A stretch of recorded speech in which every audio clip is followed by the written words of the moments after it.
acara ini. Beliau pada saat ini seharusnya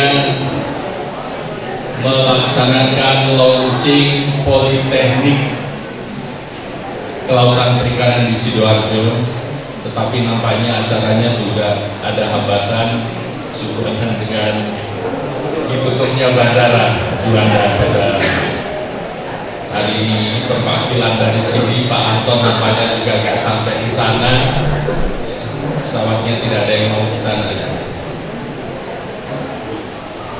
Kemudian saya diberi tugas di sini untuk mewakili beliau. Bapak Ibu sekalian, kalau berbicara Sukabumi dan di tempat ini, terus terang saja saya merasakan saya pulang kampung. Kuning tidak akan merupakan satu kota dan masyarakat Kuning merupakan masyarakat yang tidak pernah saling paham.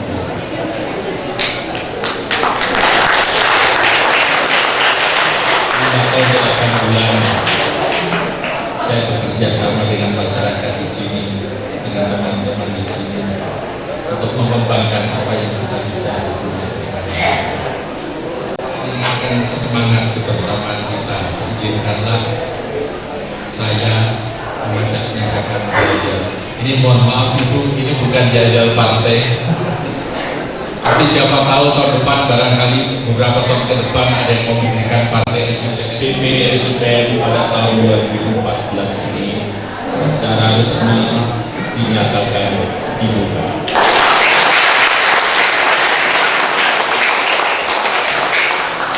Terima kasih, kurang lebihnya mohon maaf. Billahi taufiq wal hidayah. Assalamualaikum warahmatullahi wabarakatuh. Dimohon kesediaannya untuk menerima cendramata dari Ketua IKA STP SUPN Negeri Pondok.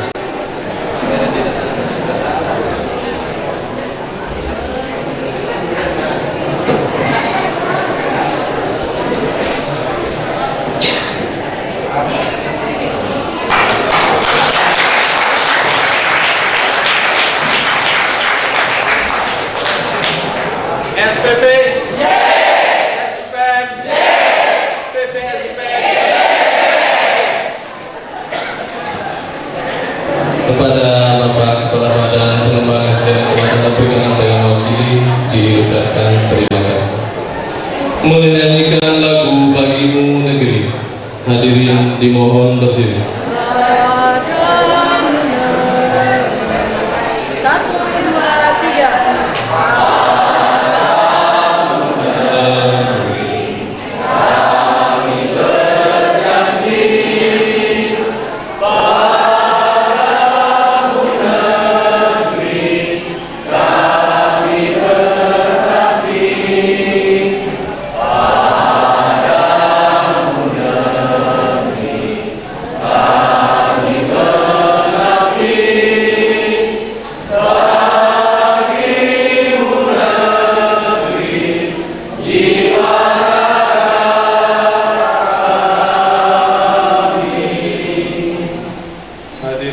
Silakan duduk kembali.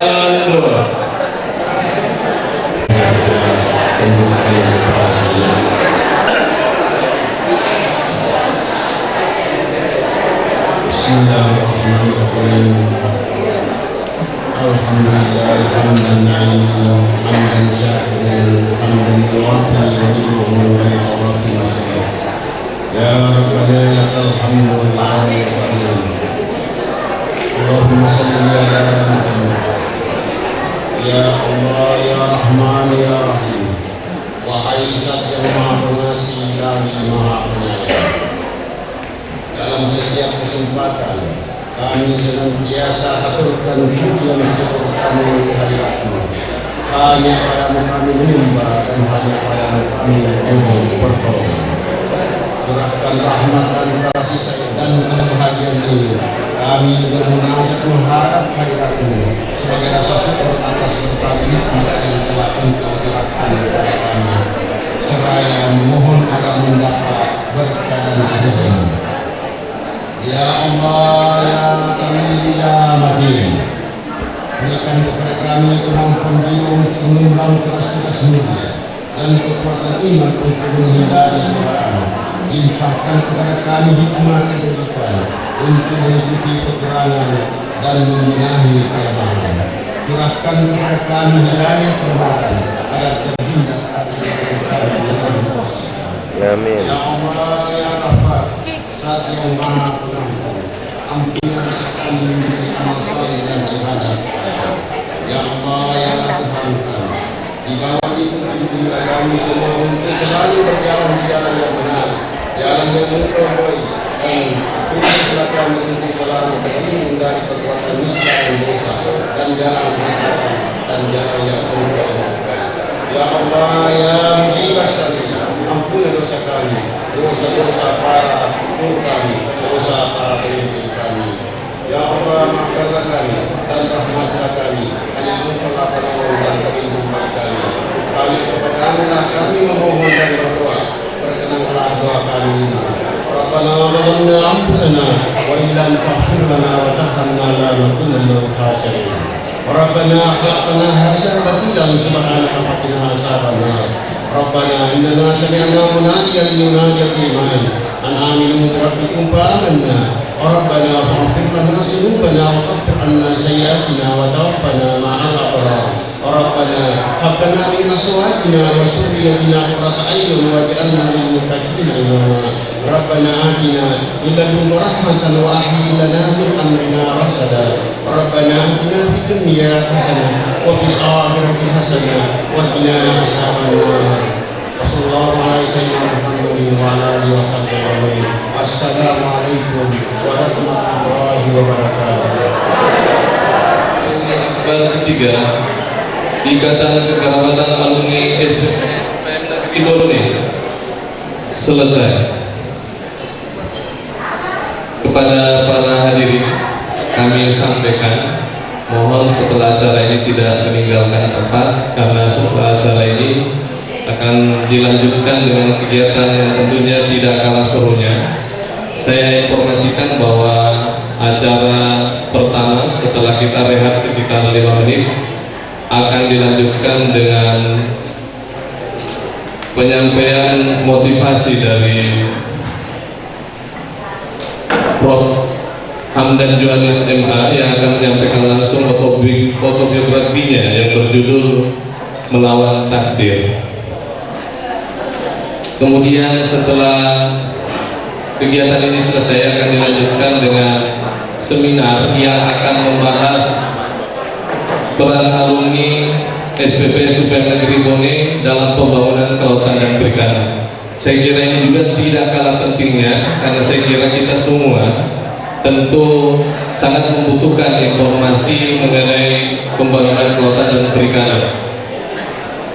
Baik, sambil rehat sekitar 5 menit, mohon tidak meninggalkan tempat.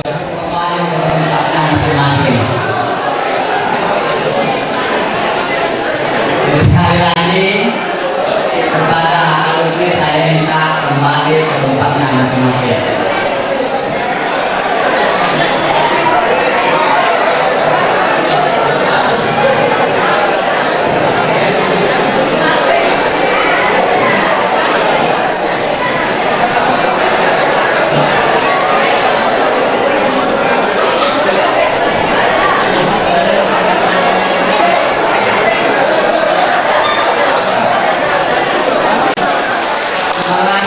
Kelahirannya tahun 71, segenerasi dengan angkatan 2 dan 3. Jadi begitu dengan angkatan 4, dia masih muda. Kemudian pendidikan beliau selesaikan yaitu pendidikan Madrasah Ibtidaiyah Negeri Malari 1983. Kemudian dia menyelesaikan di MTS Negeri Watampone 1986. Dia tadi visi saya, dia juga tinggal di asrama sama dengan kita. Jadi selanjutnya tahun 89 dia menyelesaikan pendidikan di pendidikan guru agama negeri Watampone. Dia juga tinggal di asrama. Kemudian S1 dia menyelesaikan di IAIN yang sekarang Universitas Islam Negeri 1993. Kemudian dia menyelesaikan S2-nya di University Montreal, Kanada tahun 1999. Kemudian S3 dia selesaikan di Australia di Canberra tahun 2006. Kemudian postdoctoral study dia menyelesaikan di Amerika tahun 2008. Jadi saya kira beliau tadi sempat mengatakan bahwa hampir sama dengan sejarah perjalanan kita, maka ini bukunya saya yakin akan menarik untuk kita simak dan tidak perlu saya sampaikan isinya. Saya persilakan kepada beliau Profesor Dr. Hamdan Yohanes. Saya minta aplaus saja dulu untuk Dr. Prof. Saya persilakan. Gimana?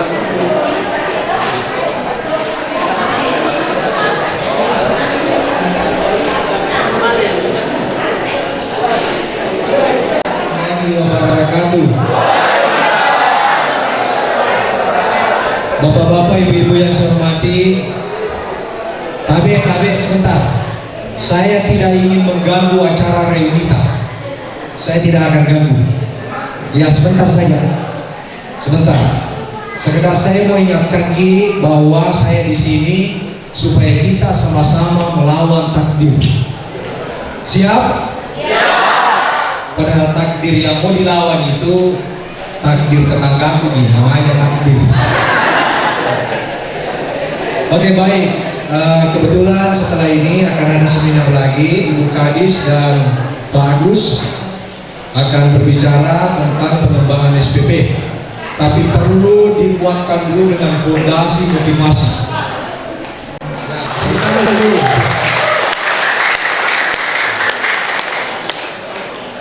Dan waktu saya pertama launching buku ini di Makassar, begitu banyak protes. Tidak mungkin kamu melawan takdir. Tidak mungkin. Ganti judulnya. Suruh ganti. Termasuk para guru besar di Makassar. Saya bilang, kalau begitu apa paling judulnya, Pak? Dia bilang ganti. Bagus kalau merubah nasib. Saya bilang ini kurang greget. Lalu muncul teman saya mengatakan, mungkin bagus kalau kau beri judul tak kuasa melawan takdir. Saya bilang kurang greget karena tak kuasa. Dan kenapa saya memutuskan memberi judul melawan takdir? Itu yang akan saya jelaskan pada kesempatan ini sebagai oleh motivasi bagi teman-teman alumni yang hadir di sini. Tapi sebelumnya itu izinkan saya menyampaikan secara sekilas dari isi buku yang mudah-mudahan kita bisa renungkan bersama dari makna yang ada di dalamnya. Baik, kita bisa ikuti. Nah, ini saya tulis di halaman pertama ini. Seperti yang dikenalkan oleh Pak Dr. Lukman, Pak Moderator, saya berasal dari kampung. Berasal dari kampung sama-sama dikit. Saya lihat mukanya para alumni ini. Coba naikkan tangannya yang ibu-ibu yang alumni, ibu-ibu. Yang ibu-ibu alumni, yang ibu-ibu. Yang naikkan tangan kamu. Nah, ini. Coba berdiri Pak mantan kepala desa dulu. Agak gagal ini beliau, tapi kayaknya sekarang sudah kurang gagal. Ya, saya kira tambah gagal beliau. Desa lama tidak tersentuh kemajuan, jalan yang berlumpur satunya ditambah belum adanya penerangan listrik membuat cukup terisolir dulu. Kebanyakan warga desa termasuk keluarga aku menggunakan penerangan berupa pelita atau lampu suku dengan bahan bakar minyak tanah. Apa bahasa Inggrisnya? Bahasa Indonesia itu pelita. Bahasa Buddhisnya? Ya, pelur nasi gaudia, pelur. Ya, kita lanjut terus karena kita sudah ini desa lain. Sudah bagus sekarang jalannya sudah lunas. Jadi kalau saya bisa berlagak begini, itu tidak terlepas dari gen ayah saya. Bisa bicara sedikit karena Pak Balu Pak Bura. Apa cirinya itu Pak Balu Pak Bura? Banyak bicara. Retorik kalau berbicara.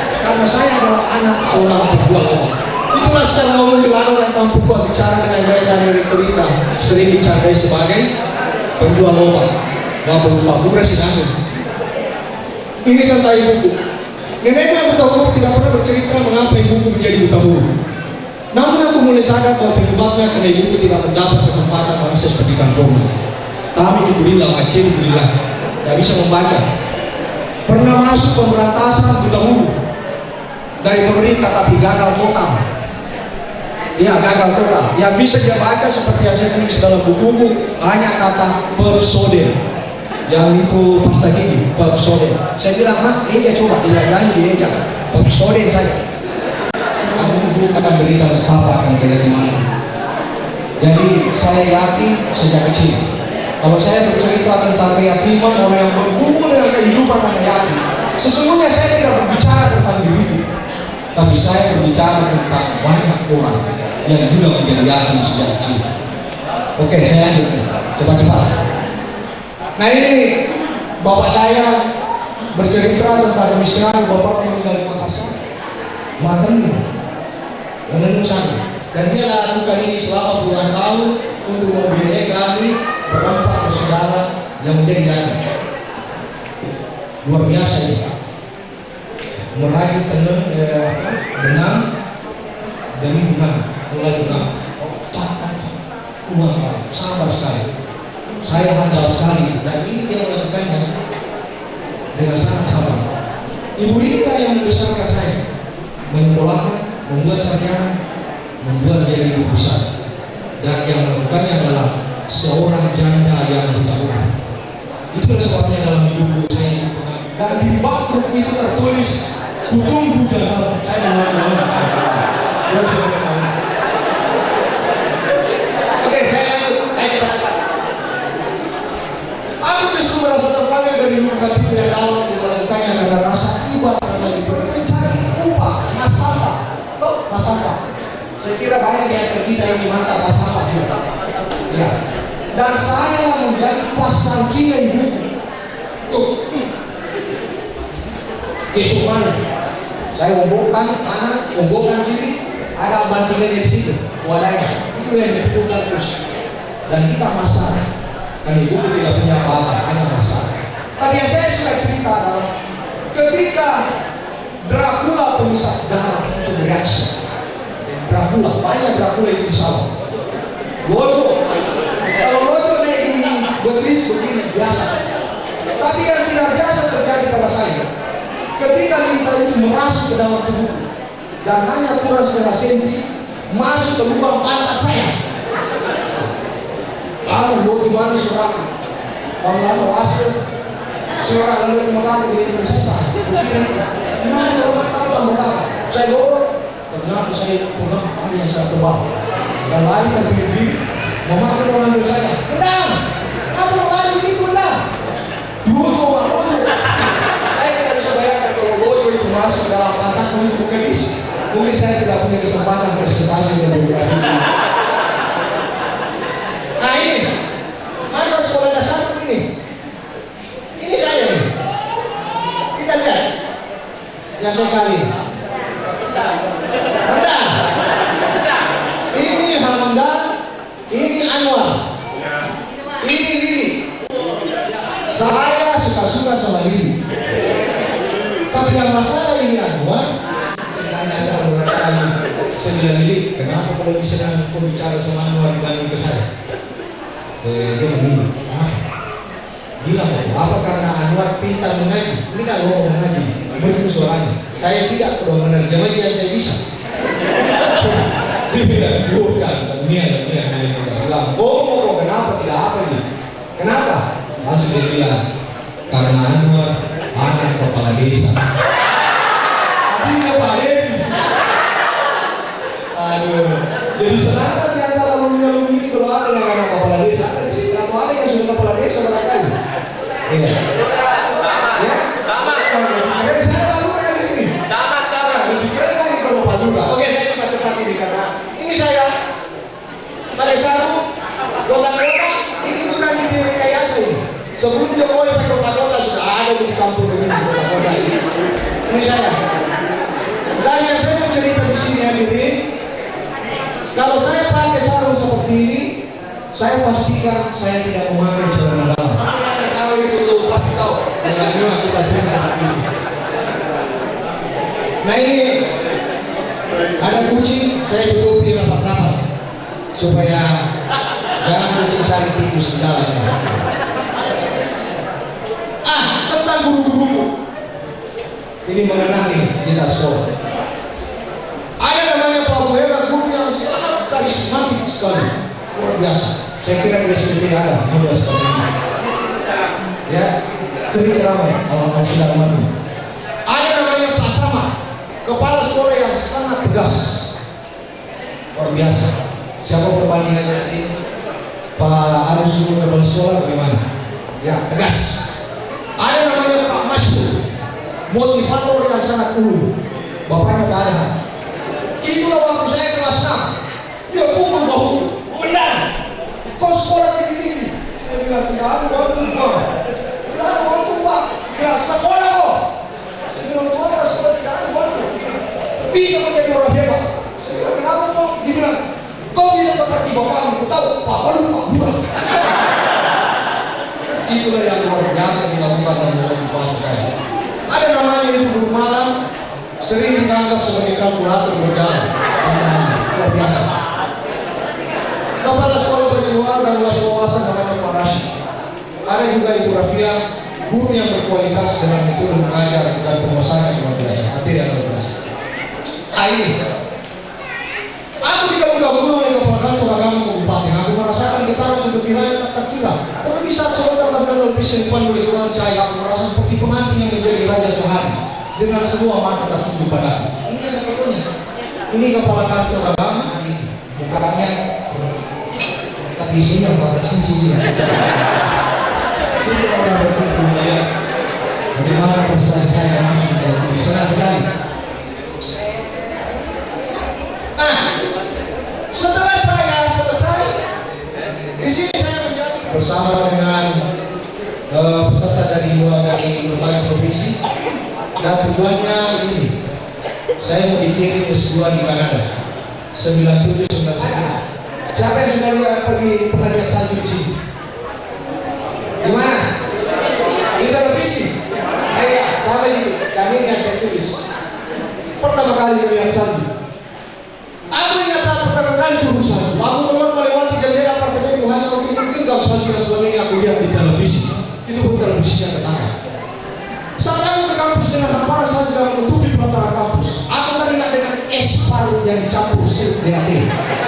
Sirup Harapan Makassar yang dijajakan tujuannya dengan SP dan keliling kampus. Saya yang hamparan salju di jalan luar biasa.